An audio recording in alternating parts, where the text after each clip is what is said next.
Good morning, good afternoon, good evening. It is the Boom Bar right here on your Boom Radio NG. My name is Dolupo, and I bid you a warm welcome to the bar today. Today definitely promises to be a very interesting one, as we're going to be talking about quite a number of things today. Yesterday it was about Governor Peter Mba's defection from the PDP to the APC. Another governor about 24 hours after, in fact, at this point, I think it's less than 24 hours after, another governor has, won't call it defection because we don't know where he's going yet, but he's definitely resigned from the PDP. The PDP governorship tally is not looking good at this point. Interesting news coming from that. We're going to move from that. We're going to Edo State, where the governor has made a very interesting, that's the word, a very interesting statement to his cabinet members. And we're going to be looking at what that means. Also, there's been some very controversial conversation about phones and not phones, and some iPhone 17 and iPhone XR in Nigeria. Let me put it like that. Let me put in some context. In Nigeria, there's also a lot of conversation about the federal government having more like the Ministry of Education. Everybody seems to say that there's a new verb coming from the Ministry of Education, and it's almost a new thing coming from them every week. And yes, so there's a new conversation about them every this week again. The new update from them, we're going to be looking at that as well. And of course, we know that yesterday basically was where most of the qualifiers had happened. Finally yesterday, and there's a lot of maybe not chaotic, more like very eventful from Nigeria, from Africa, and even around the world. Quite a number of things are happening around that point. So we're going to be looking at that and a couple of other things around the world as well. For people that love or hate Kemi Badenoch, there seems to be an update from that angle as well. So sit back, relax, and enjoy the show with us today. Like I said, my name is Dolupo, and with me in the studio is Sola Rogers. Good morning, good afternoon, good evening. Welcome to the bar. Okay, so we're getting straight into the conversation today. And funny enough, I know that one of the conversations that a lot of people are waiting for is the defections here and there.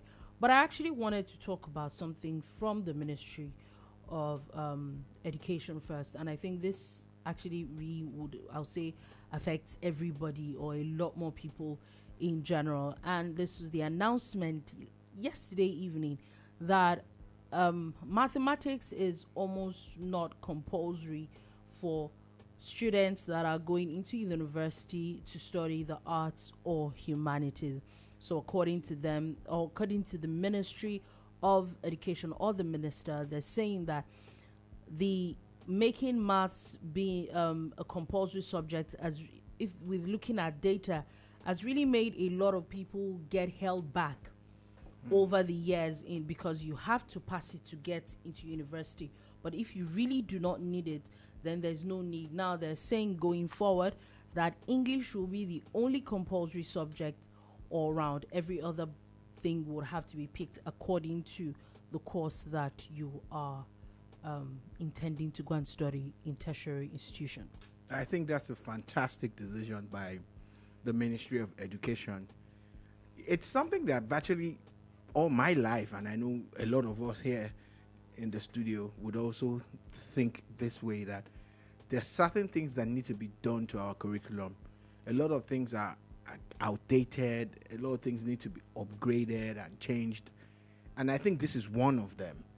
It's been more of a barrier. Like there was a time when they even added biology to the list of compulsory subjects at some point, and I'm like, every art student had to do one science subject. Yeah. Why now? Really? Like, why? Do you understand what's going on here? Why do I need to? You know, if I was trying to be an actor, why do I need all of that? You know, some of us, our brain is just centered around calculating how to, make money and things. It doesn't have to be about that. But on a more serious tip, I think these guys have done well.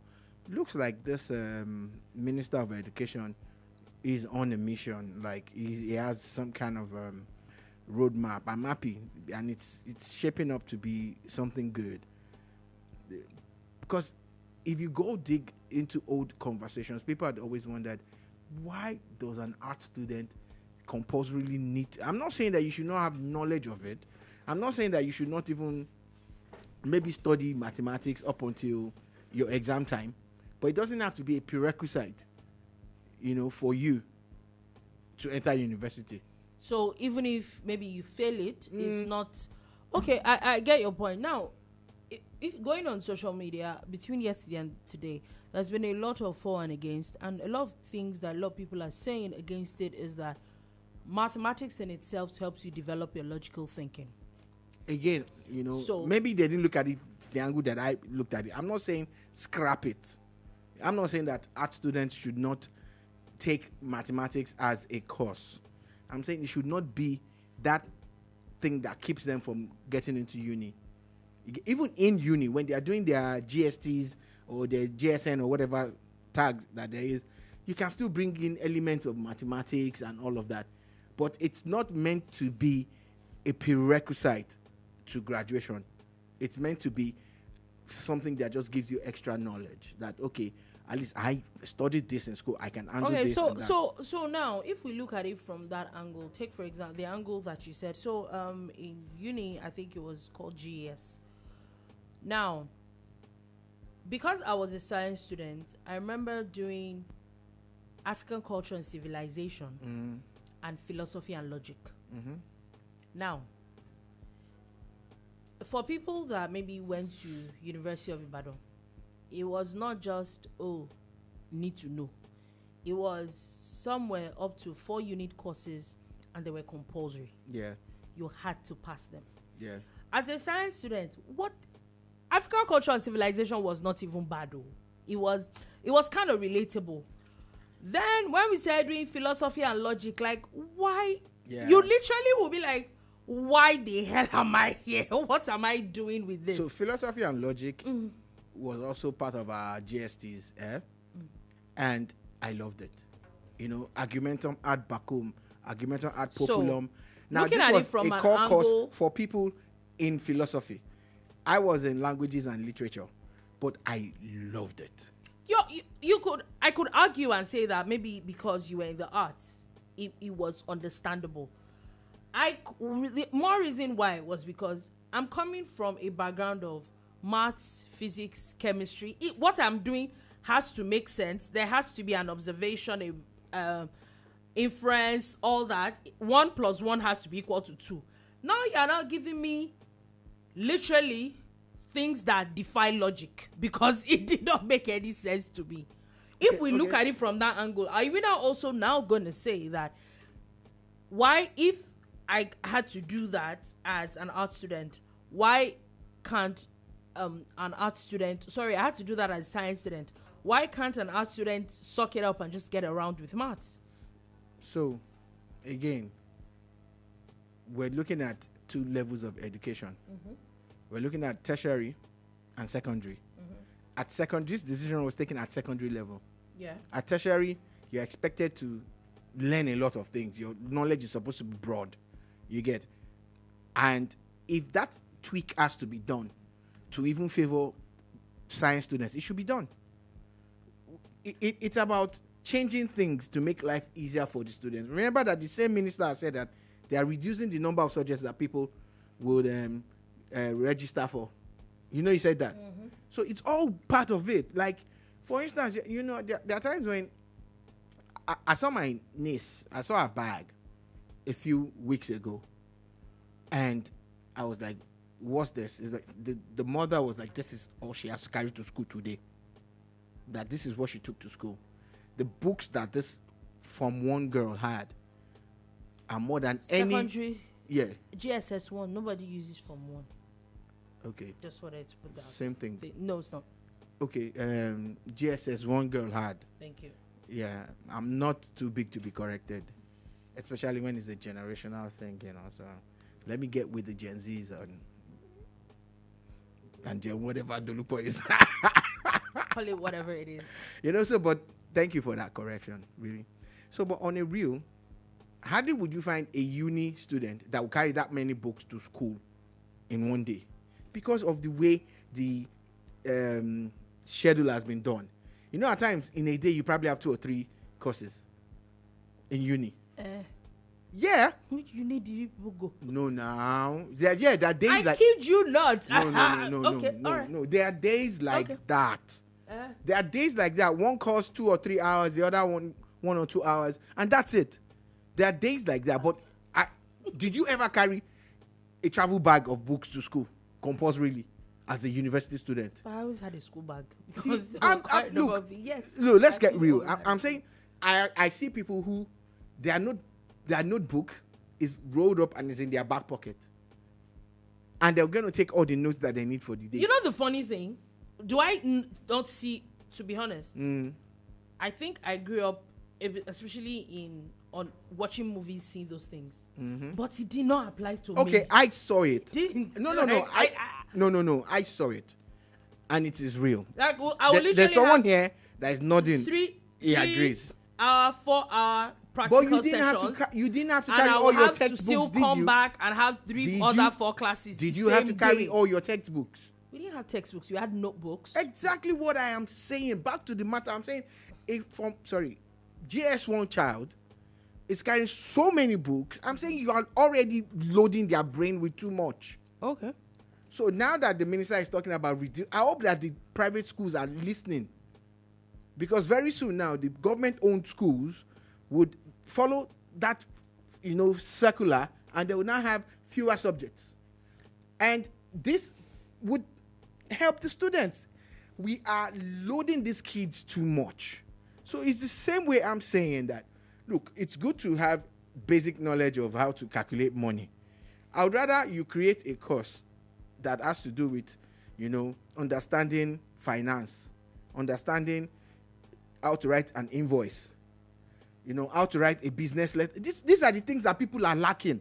People have skills. And it cuts across every discipline. People have skills. They have skills, but they don't even know how to. Someone says, okay, is this what you do? Send me an invoice. You're already thinking, what is an invoice? But if you start teaching them instead of teaching them X, Y, Z minus pi that you will never need in your life, find X. The only X I want to find is the one that ran away. I don't even want to find ourselves. Do you understand? Find X. Very irrelevant things. But I'm not saying you should take calculations away. Yes, I stand on it. Wait, why am I searching for X? Let me search for the naira sign. Let me search for the dollar. Let me understand that if I do this and do this, I can put food on the table. It's the same part of your brain. They belabor people with unnecessary mathematics and calculations. I'm very serious on this one. So I'm saying that I'm not saying remove figures from schools. I'm saying based on this person's trajectory, teach them how to understand finance, how to understand how money works, the money market. Even their teachers don't know. And that's why their trousers know they reach ground. You understand? Wow. How did we...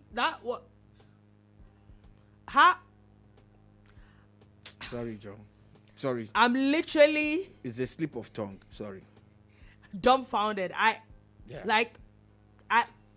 Yeah, but I don't know how to come back from that. Yeah, don't bother to come back. What I'm trying to say is that if they are taught everybody... People are on their own. Teachers are on their own. Stray bullet. Sorry. Wow. I apologize. I don't do, but I do. What I'm just saying is that we need to tweak our curriculum even more. Beyond removing mathematics as a compulsory, prerequisite for art students to gain admission into university, we must look at the things that people really need, the things that they really need. I've been advocating for one thing.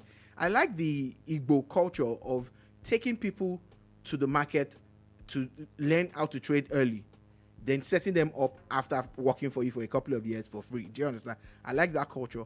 And I'm saying there's a way you should be, and like the mechanics, how they get people early.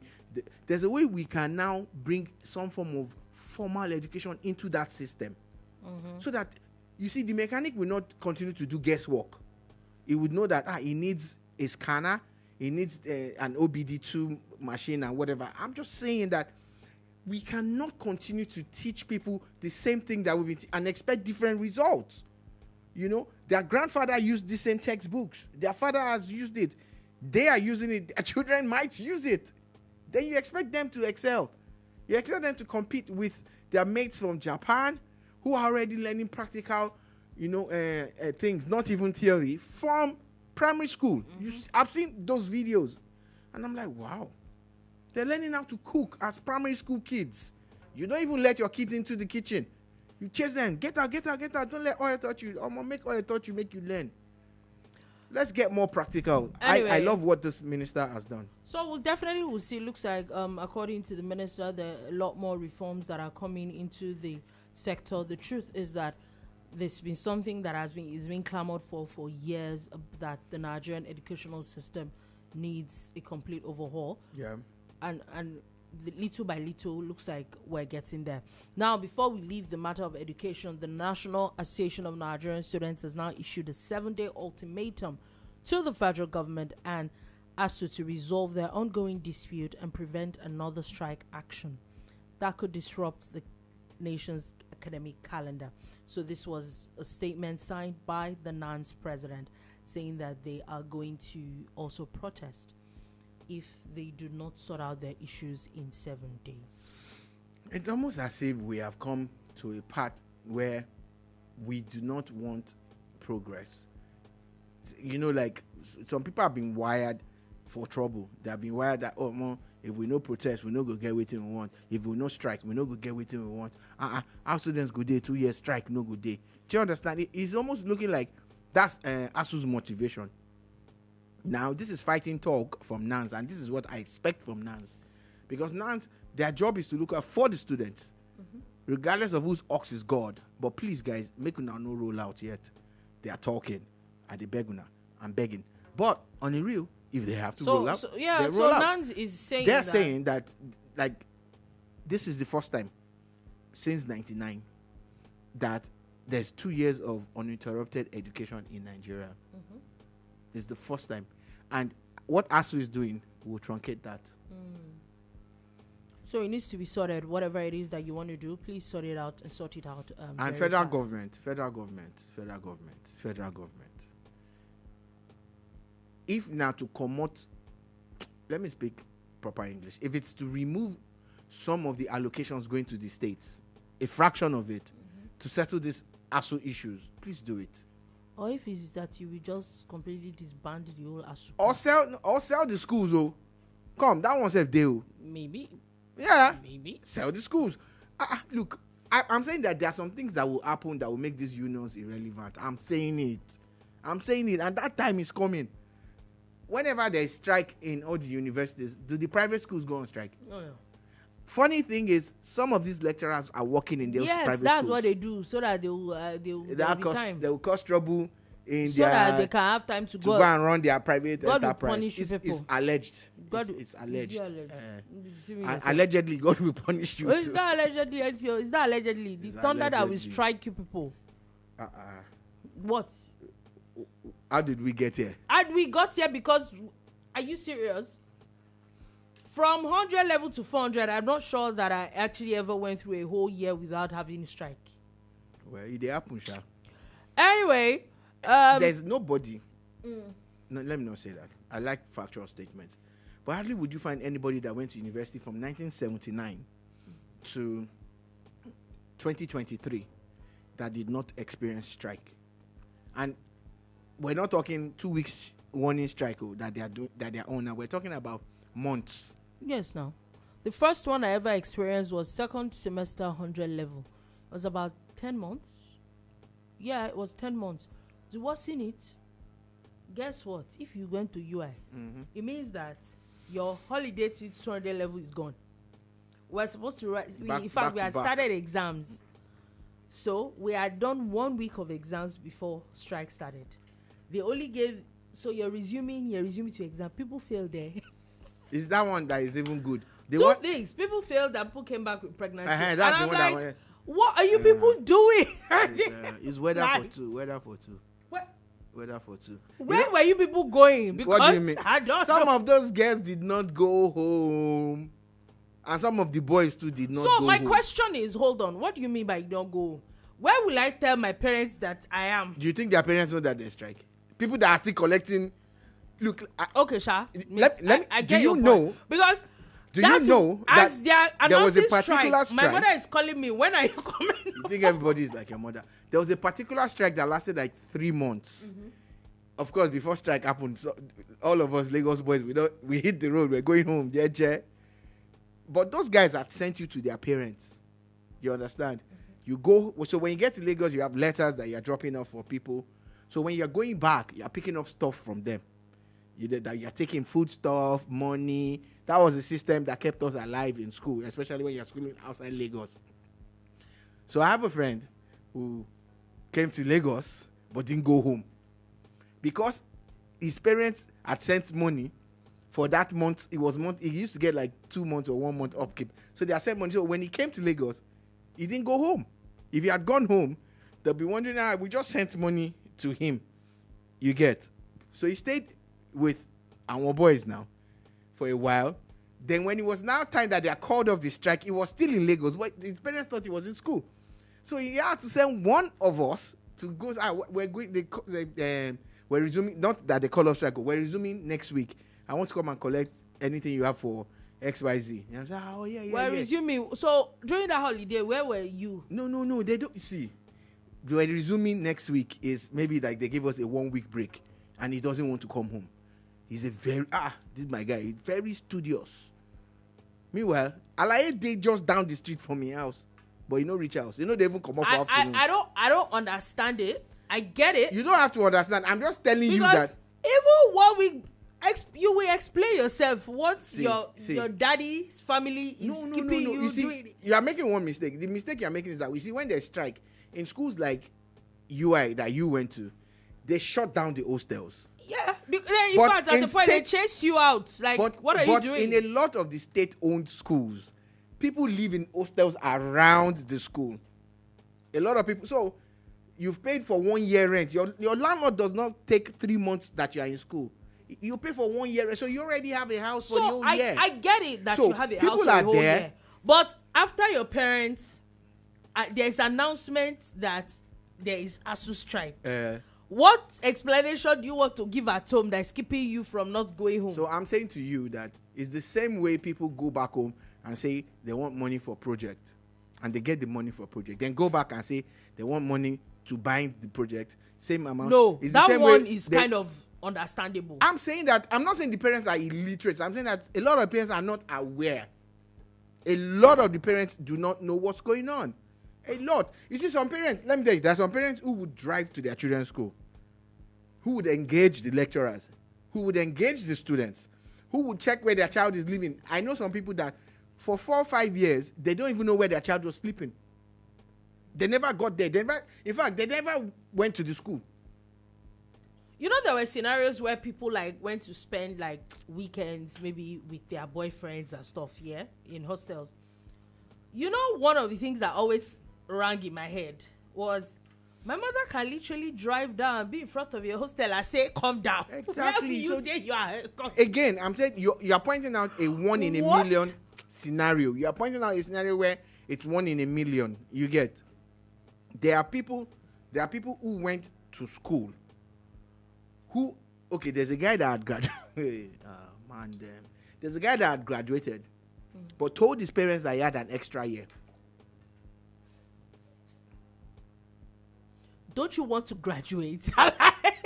No, but he still wanted to be collecting the money. So guess what? In school, that's lovely. That you want to. Guess what? Alaye did not even go for NYSC. He was just flexing. You know, so that time now you go few one and say they go consent your name to NYSC and all of that. So you now went with the next batch.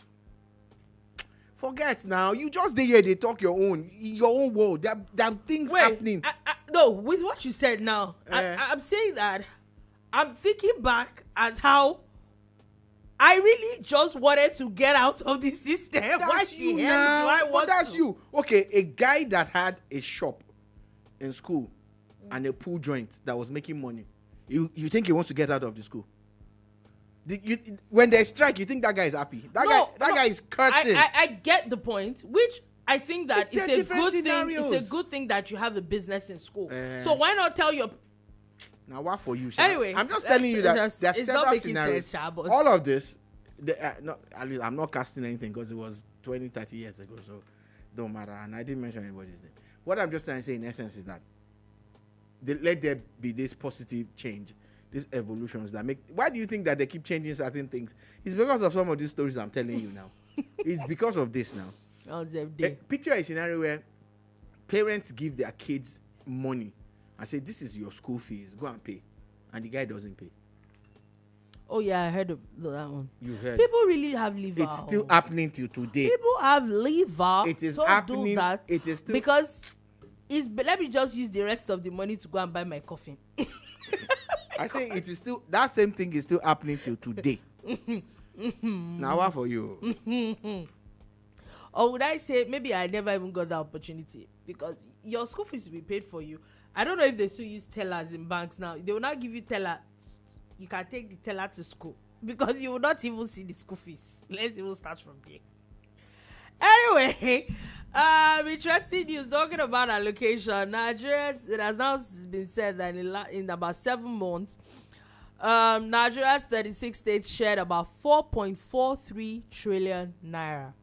Again, this is a conversation that needs to be had because we now need to start asking questions from our state governors, our local government chairmen.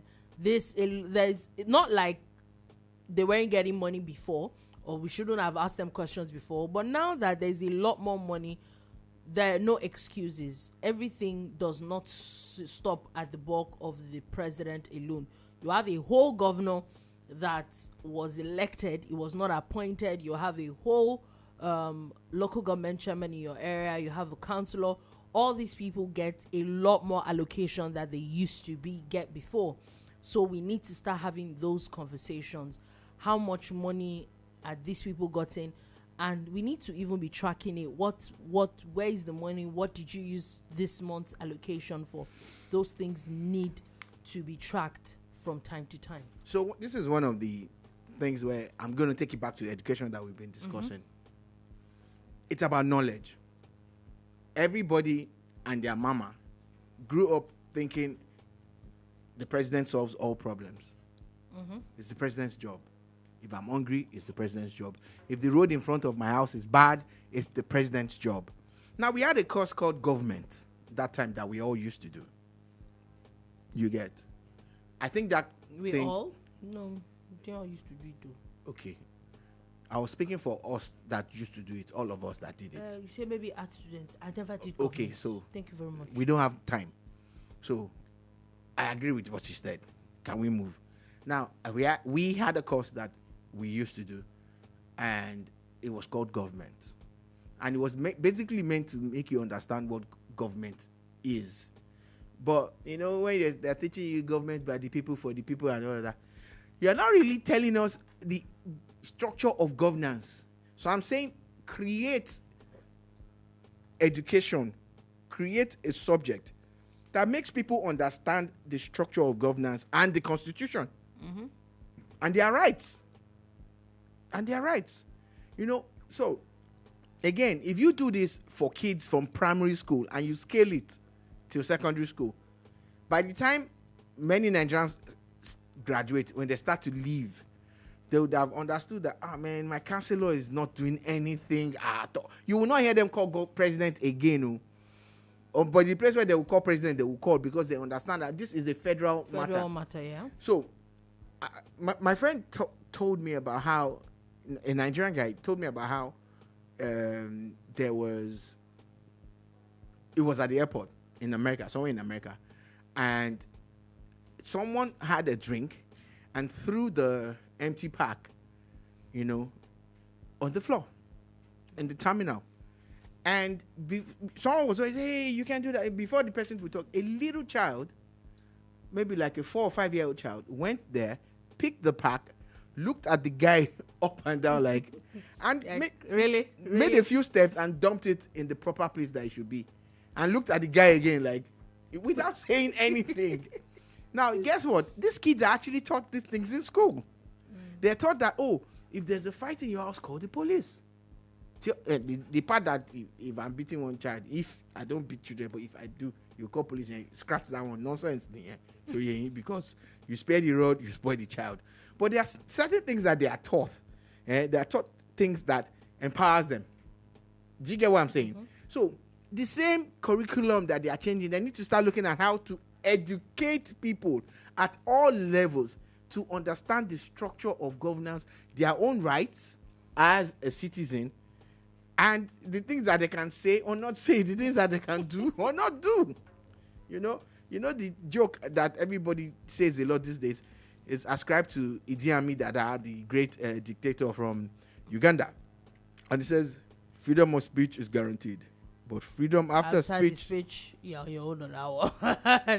Anyway, interesting news from that. Also, just want to put this out there, the House of Representatives has also now summoned the Central Bank of Nigeria and deposit money banks, basically your regular banks. They're saying that there's so many arbitrary charges that they charge people on their accounts, and they're now saying it categorically that people should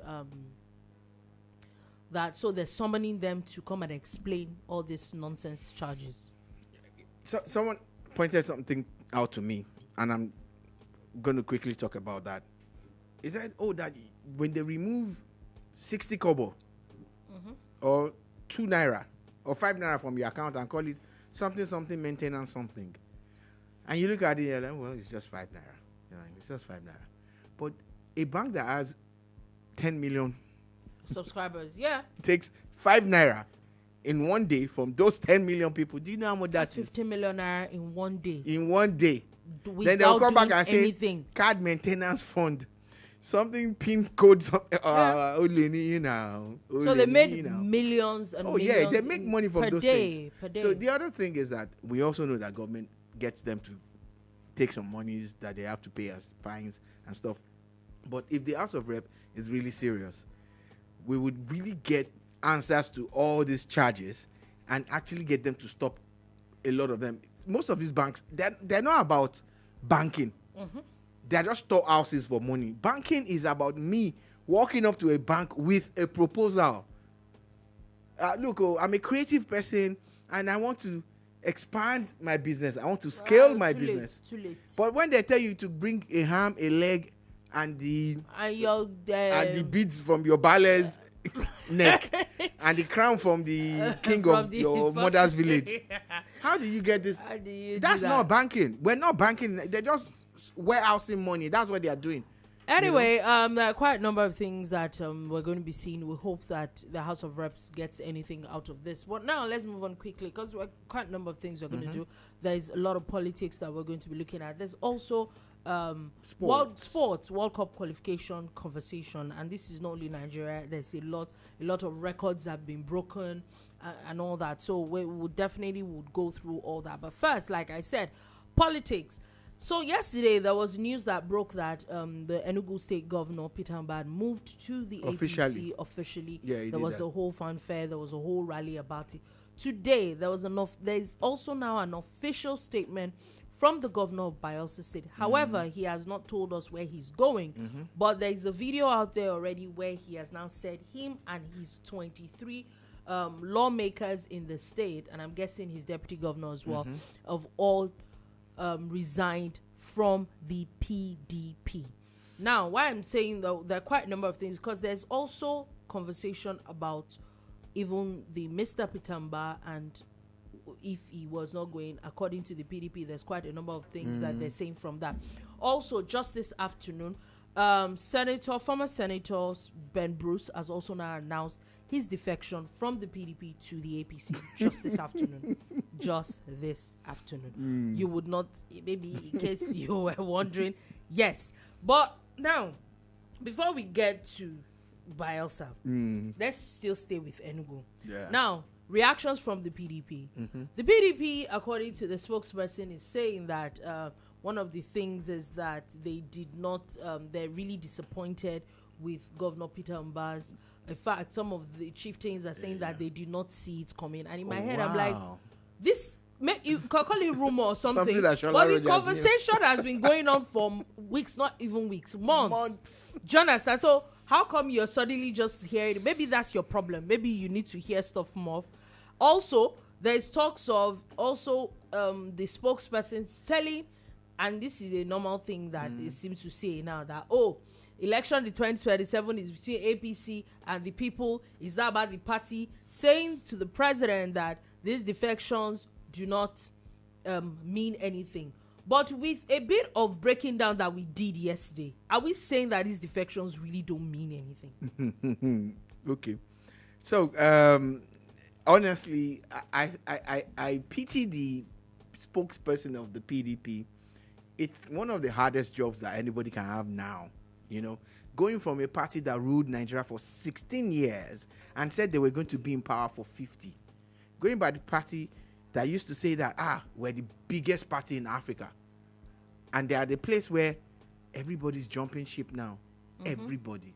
Now, at the last set of runoff elections that happened in different parts of Nigeria, which was about 2-3 months ago, the APC won most of the seats, but the PDP showed a massive,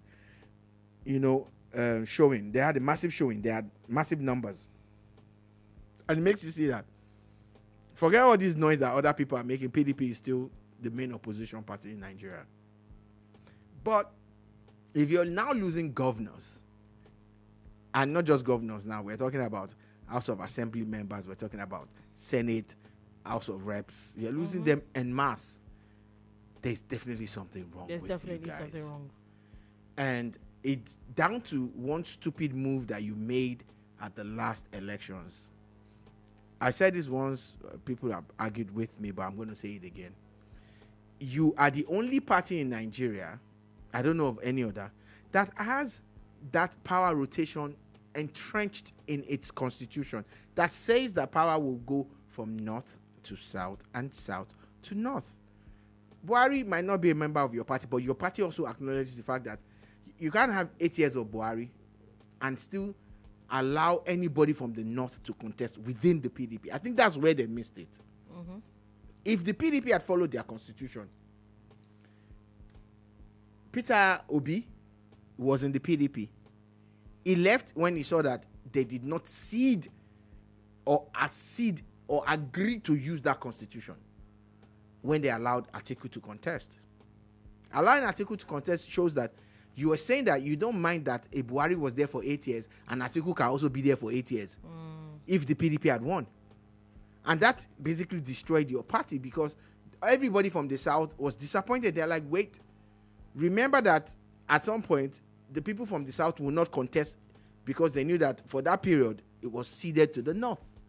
You get? And that's the singular thing. Now, the same Atiku has now left the party and gone after basically messing up. He has now gone to ADC. But Wike, that was aggrieved by that, decided to work for the APC openly. Everybody was courting him. Obi courted him. Tinubu courted him. Obasanjo, all of them went to him. But he decided to work with Tinubu. And now he's a minister. The problem you have now is that a lot of that has destroyed your party. And it is very sad. However, politicians will calculate their future. Peter Mbah wants to return as governor of Enugu. And he's looking at the structure of the PDP and is like, wait, we haven't even resolved all these our issues. If I stay in this party, will it work? Do you understand? So for personal reasons and even for, the people of his state, the man took that dive. The one that, to me, the biggest one was Sheriff Oberewori that left PDP in Delta to go to APC. In the history of Delta State, there had always been a PDP state. No matter what happens. But has Enugu not always been a PDP That's what I'm saying. That the biggest one for me was Delta, in the sense that before Sheriff moved, they had senators moving. You get? Then Okowa, that was Atiku's running mate, and the former governor, immediate past governor of Delta, also moved to the APC. How can someone that contested an election with Atiku on the same ticket move to another party? And Atiku is cool. He's happy. So I saw a post today. So apparently there is a particular man, and I'm guessing maybe he's, I don't know if it's PDP, tweeted about how, looks like the APC is the most political stable party right now, but their presidential candidate is not what is good for Nigeria. Basically saying that, Peter Obi is the best thing for Nigeria right now. And I wonder, and this is just me wondering, if the president now and his party, that is the most organized political party, has a presidential candidate that you don't think would work, but they are the most organized. Isn't that contradictory? It's basically saying the person hates Bola Tinubu. Is simple. There's no and if you say APC is structured and organized, this man was a part of AD, and they lost they lost 5 states in the southwest. It was the only one that won, and from one governorship position, it was able to rebuild, the ACN, and it became APC eventually. This party went into partnership with New PDP and CPC of Buhari. Long story short, from one state, Lagos, man virtually has 20-something states now, and you're saying it's the best structural state, but it's not the best thing. So his brain that has put things together, his network and his funds and everything is good, but him himself is bad. Yeah, it's all right. Anyway, so we'll see where opinions. I wanted to drop a clanger that someone dropped on Boom Radio. He said opinions are differ. What? Are differ. Where did you get that? We played that thing on Boom Radio. Good music. Anyway, I'm not even going to say anything. All right, so moving on. So definitely, we're all waiting to hear the announcement of Governor Douye Diri. Yeah, Douye Diri, everybody expects him to say he's going to the APC, but some recent moves might say otherwise. But I think if what I knew months ago is what I still know today, he's going to the APC. He is going to the APC. Okay.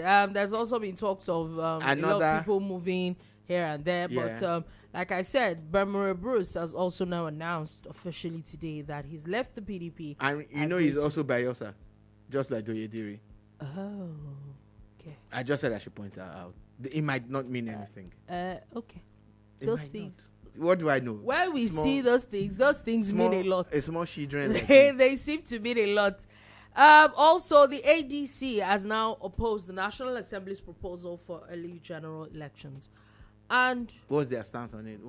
Why? So now they're saying that it's not. I think it's not good for governance. It's really going to stall governance and all that. And I kind of don't understand why I said so. Is that I would have thought that maybe it was the ruling party that would maybe have an issue with the fact that elections should not go on, or maybe I might be wrong.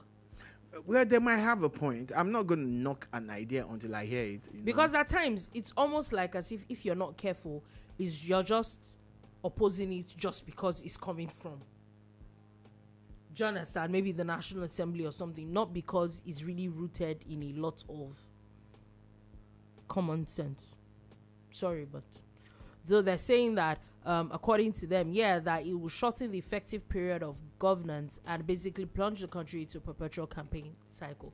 I don't think it will perpetually.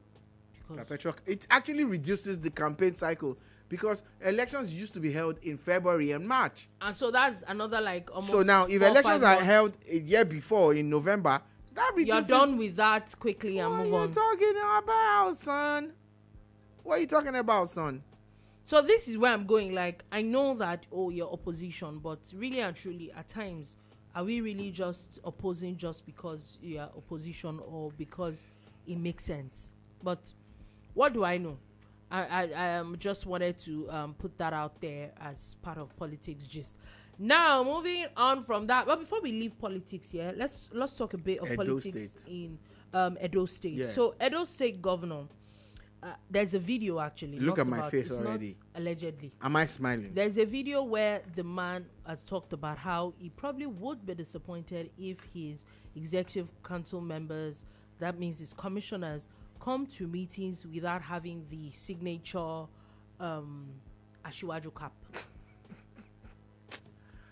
I'm like, are we a joke in this country? Their Governor Okpebholo. We know This you love the president. is meant to be a joke. I know you are joking, sir. It's today is April Fool, right? It's April Fool. You're a couple of months late. Oh, it's not April Fool. No. So it was serious. Apparently. It's a joke. It was a joke that's taken out of context.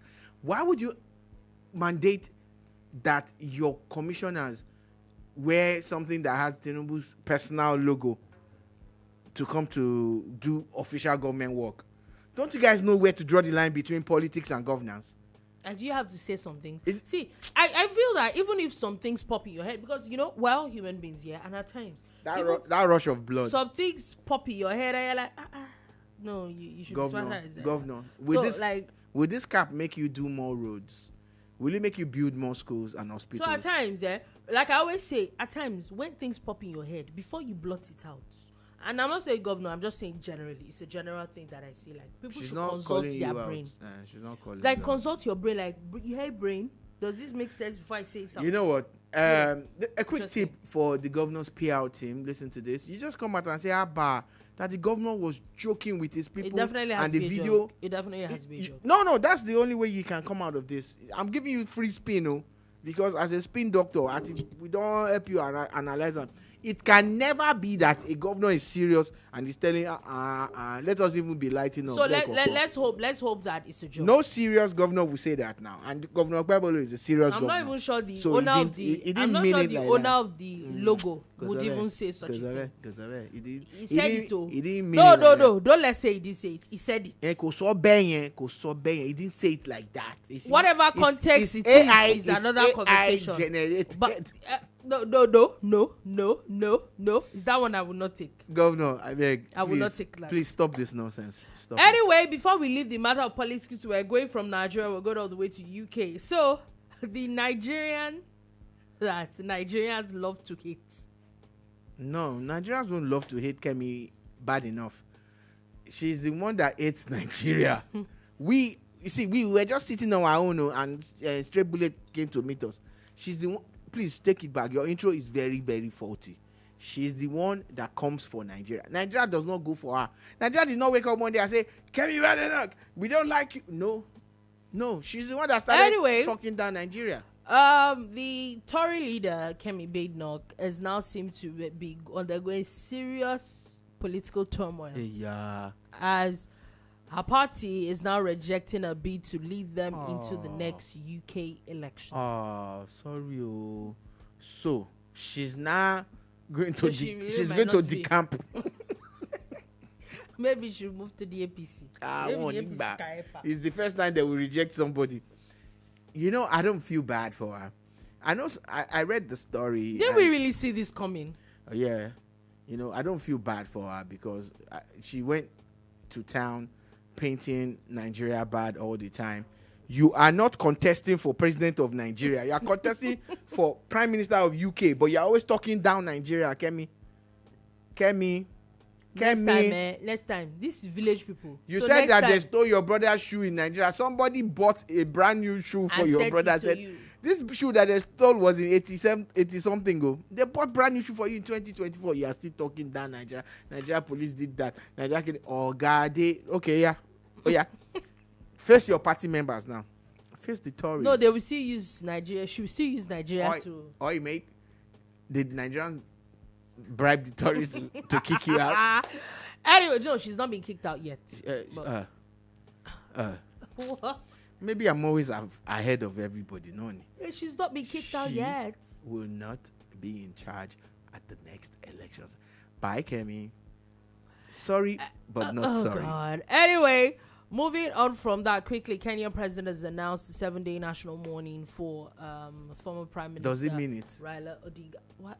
They are rivals now. Does it really mean it? Dear President Kenyatta, Do you really mean this 7 days thing? You see, the only thing is that I shouldn't be making fun of someone that died, but as soon as I saw that story, I'm like, I remember when I bought one computer that year, and out of the blue, someone wanted to copy music on my system. The next thing is Odinga that came. Do you know that there was a virus that was named after Raila Odinga? What? Oh, yeah. For people who used PCs back in the day, yeah. You can Google it. I'm sure the story will be out there. Anyway, for me, that was what it was more popular for. So but now, sadly, quickly before we do... It passed on in India. Yeah, quickly before we go through sports stories, for Nigerians and people all over the world that like to be posting all sorts of things, US has now revoked visas of 6 people who celebrated Charlie Kirk's assassination on social media. Sadly, it's a bad thing. It's bad enough that the man was assassinated live on air. People saw the video. But why mock anybody? I think it's distasteful, actually. Whether you like him or not, it's a very distasteful thing. What does he had to you? I saw videos of people in America who were sacked, who lost their jobs because they made videos, that they were happy that the guy had been... What is wrong? Had been offed. And I still say, look, this politics that you people play, does it have to be about do or die? Because really and truly, the sad part is Charlie Kirk probably never even knew you existed in the first place. So what's your own? He said things that you didn't like. You say things that he doesn't like too now. Now what happened now? You are back to your country. Good luck to them.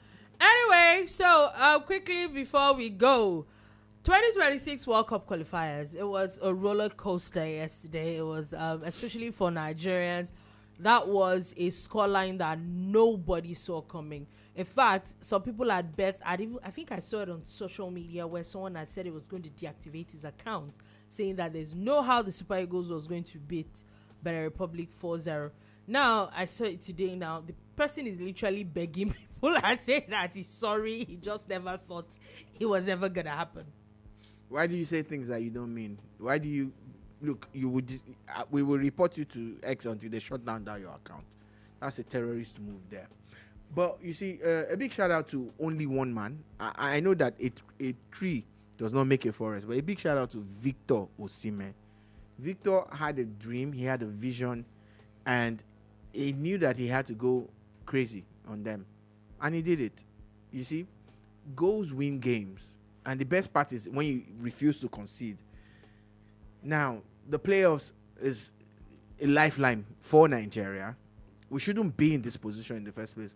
But I don't want to rain on Victor's parade. I think he did an amazing job. And you start to ask yourself a question. Where was this style of play? Where was this passion? Simon Chukwueze's, the Moses Simons? Where were all of them? This type of egos during the early stages of the qualifiers. We played the most draws in the African qualifiers. Nigeria and Angola have 5 draws. 5.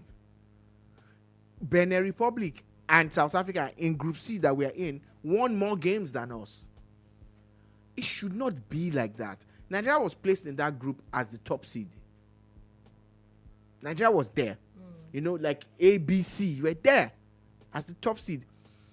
9 automatic qualifications for Africa. And you're not As there. at that time, Nigeria was ranked, I think, 3rd or 4th. No, I think we were 4th or 5th in Africa.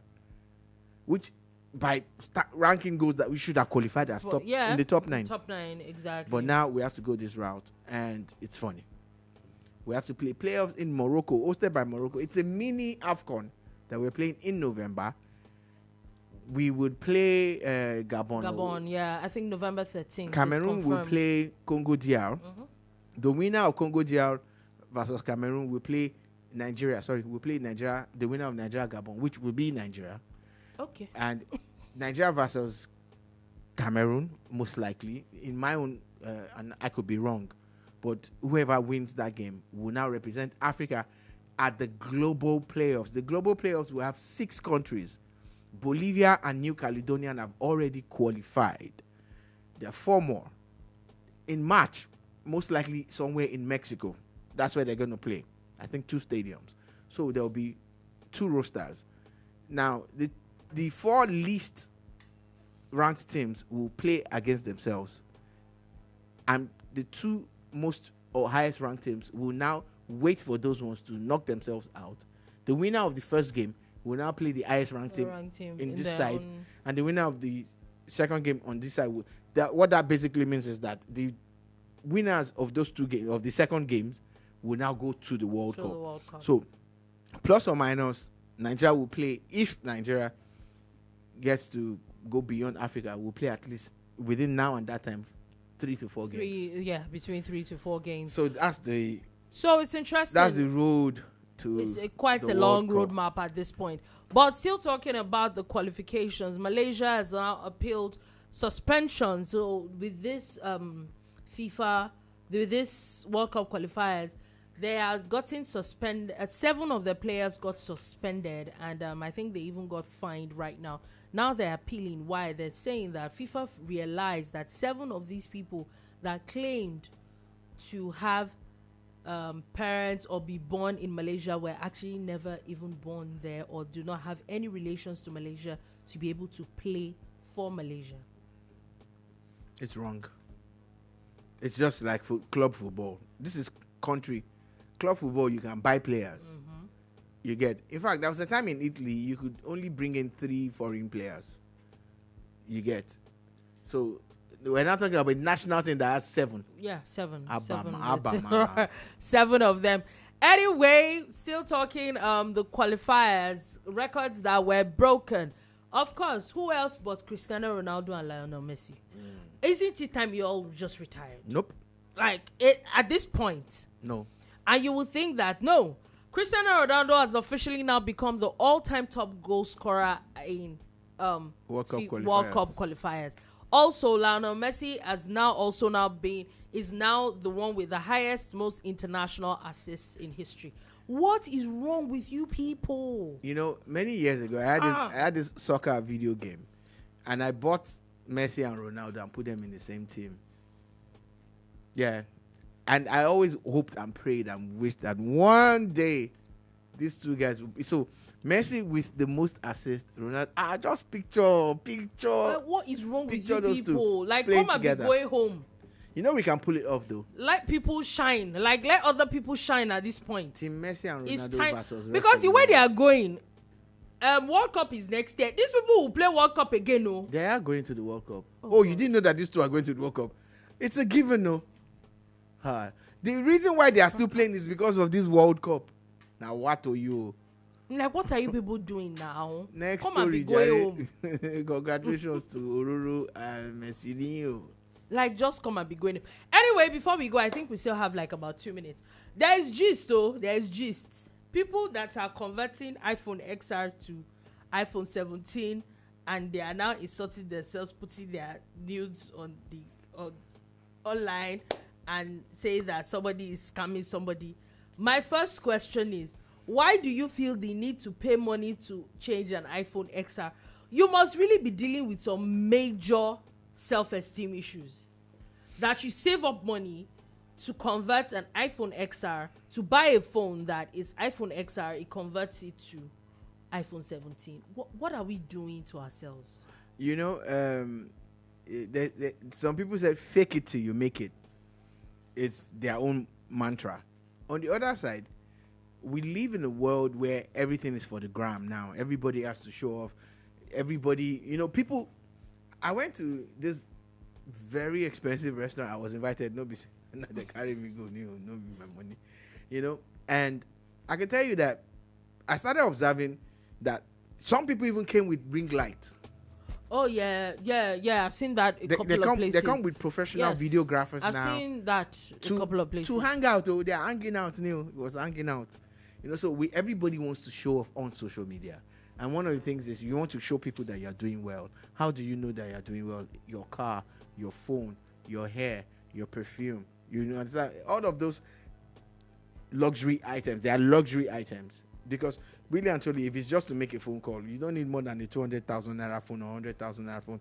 But you see, the iPhone 17 Pro Max can show you heaven. True. On that phone, they have already installed customer service. Heaven customer service is there. You understand? I agree. iPhone 17 Pro Max, if you take a picture, you can also do X-ray. You can do MRI. Oh, nice. Yeah, Makes that phone sense. can do Makes MRI sense. scan. Makes sense. Because if you can't do all of those things, how am I buying it for? What the hell? One guy said he bought phone for 7 million. Bros, I hail.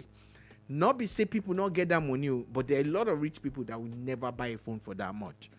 But hey, if it's your money and you're getting it legitimately and you want to spend it like that, who am I to tell you how to spend it? 7 million. So, I'd rather buy a laptop of 7 million naira than a phone. yeah, but that's you now. This person probably doesn't need a laptop. Probably even has 50 laptops. Well, what's wrong with you? Now, Anyway. it's the same country where people take their cars for pimping. You take a 2010 car and it becomes 2020 because the engine is the same, but they have changed the headlights and the rear lights and the side mirror and everything. And you think that you're feeling you're like driving a daddy. 2020, but they. So back to the matter. Very Dark Black Man and B-Lord. I just knew about the B-Lord guy recently. I've been going at each other with something that I believe is even illegal. Yeah. You know, counterfeiting someone's product. You don't own the iPhone. And you're now saying you're just changing the casing and you're charging people X amount. But both of you guys are actually wrong, go. You're very illegal. Wrong, anyway, we need to get out of the studio at the moment. So right thank you for listening. Thank you so much for watching. We'll be back again tomorrow at 3 p.m. West African time to give you another wonderful edition of the Boomba. Do have a beautiful, beautiful day ahead. Peace.